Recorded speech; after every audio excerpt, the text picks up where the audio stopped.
পাকা সৰুক্ষেত্ৰী আঞ্চলিক কৃষক সভাৰ মুখ্যমন্ত্ৰীলৈ স্মাৰক পত্ৰ প্ৰেৰণ। নিখিল ভাৰত কৃষক সভাৰ অন্তৰ্গত পাকা সৰুক্ষেত্ৰী আঞ্চলিক কৃষক সভাই সৰুক্ষেত্ৰী কৃষি বিষয়াৰ জৰিয়তে মুখ্যমন্ত্ৰীলৈ ৰাজ্যৰ খৰাঙত ক্ষতিগ্ৰস্ত কৃষকক সাহায্য দিয়া আৰু জলসিঞ্চনক প্ৰাথমিকতা প্ৰদানৰ লগতে চাৰিদফীয়া সমস্যাৰ তৎকালে পূৰণ কৰাৰ বাবে স্মাৰক পত্ৰ প্ৰেৰণ কৰিছে।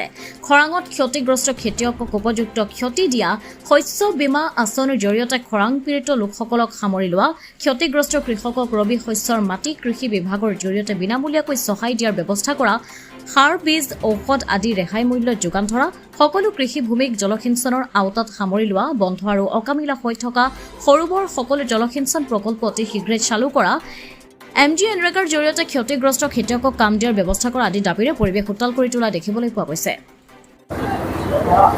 আমি অসম ৰাজ্যিক কৃষক সভাৰ নিখিল ভাৰত কৃষক সভাৰ অন্তৰ্গত অসম ৰাজ্যিক কৃষক পৰিষদৰ আহ্বান মৰ্মে পাকা সৰুক্ষেত্ৰী আঞ্চলিক কৃষক সভাই হৈ যোৱা যি অসমৰ কৃষকৰ যি ভয়াৱহ সংকট, যি খৰাং পৰিস্থিতিৰ সৃষ্টি হৈছে গোটেই অসমতে, এই খৰাং পৰিস্থিতিৰ ফলত গোটেই অসমৰ লগতে আমাৰ পাকা সৰুক্ষেত্ৰী অঞ্চলৰ কৃষকসকলে সাংঘাতিক ক্ষতিৰ সন্মুখীন হৈছে। গতিকে এই ক্ষতি যাতে মোকাবিলা কৰিবলৈ চৰকাৰে এটা ব্যৱস্থা কৰে আৰু এই খৰাংগ্ৰস্ত কৃষকসকলক তেখেতসকলৰ যি শস্য বীমা আঁচনি আছে, এই শস্য বীমা আঁচনিত অন্তৰ্ভুক্ত কৰি তেখেতসকলক যি ক্ষতি হৈছে এই ক্ষতিপূৰণ দিয়াৰ ব্যৱস্থা কৰাৰ বাবে আমি মুখ্যমন্ত্ৰীলৈ এখন স্মাৰক পত্ৰ প্ৰদান কৰিছোঁ সৰুক্ষেত্ৰী কৃষি বিষয়াৰ জৰিয়তে।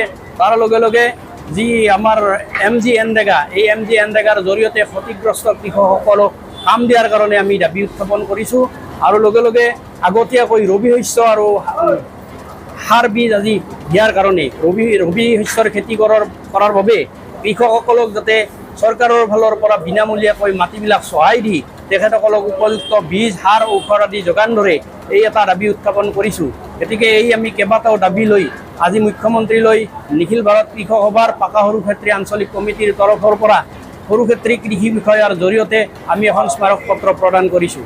এই কৃষিসকল ইতিমধ্যে বহু সংকটত ভুগিছে। যোৱা সময়ছোৱাত কেইবামাহ ধৰি বৰষুণ নাই, বৰষুণ নোহোৱাৰ ফলত কৃষিপথাৰ জ্বলি গৈছে। শেহতীয়াকৈ কিছু বৰষুণ আহিছে যদিও এতিয়াও কিছু অঞ্চলত বৰষুণ নাই বা যিবিলাক ওখ ঠাই বাম অঞ্চল, এই বাম অঞ্চলৰ খেতি শেষ হৈ গৈছে।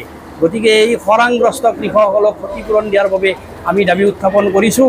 তেখেতসকলক যাতে শস্য বীমা আঁচনিৰ অন্তৰ্ভুক্ত কৰি উপযুক্ত ক্ষতিপূৰণ পায় আৰু লগতে ৰবি শস্যৰ বাবে ৰবি শস্য যাতে আগতীয়াকৈ যোগান ধৰে আৰু ৰবি শস্য কৰাৰ বাবে কৃষকসকলক উৎসাহিত কৰাৰ বাবে যাতে বিনামূলীয়াকৈ মাটিবিলাক সহায় দি ঔষধ, কীটনাশক দ্ৰব্য আদি যাতে চৰকাৰৰ ফালৰ পৰা যোগান ধৰে।